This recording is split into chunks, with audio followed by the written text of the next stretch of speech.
Wasak ang isang tulay sa border ng Dato Piang at Dato Salibo sa Maguindanao matapos pasabugan kahapon. Inaalam na kung sino ang nasa likod ng insidente.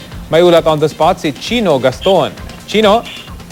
Yes, Rafi, hindi na makadaan ng mga malalaking sasakyan sa Lintukan Bridge sa border ng Dato Piang at Dato Salibo sa Maguindanao matapos pasabugan ng mga di pa kilalang salarin ang tulay dakong alas 5 ng hapong kahapon. Sa lakas ng pagsabog, halos maputol ang tulay, wasak ang pundasyon at bitak ang konkreto. May mga bakas din sa gitnang bahagi ng tulay na dati na itong pinasabugan pero hindi nakalikha ng matinding pinsala. Todo bantay ang mga sundalo ngayon sa lugar, may mga tangke at may security cordon.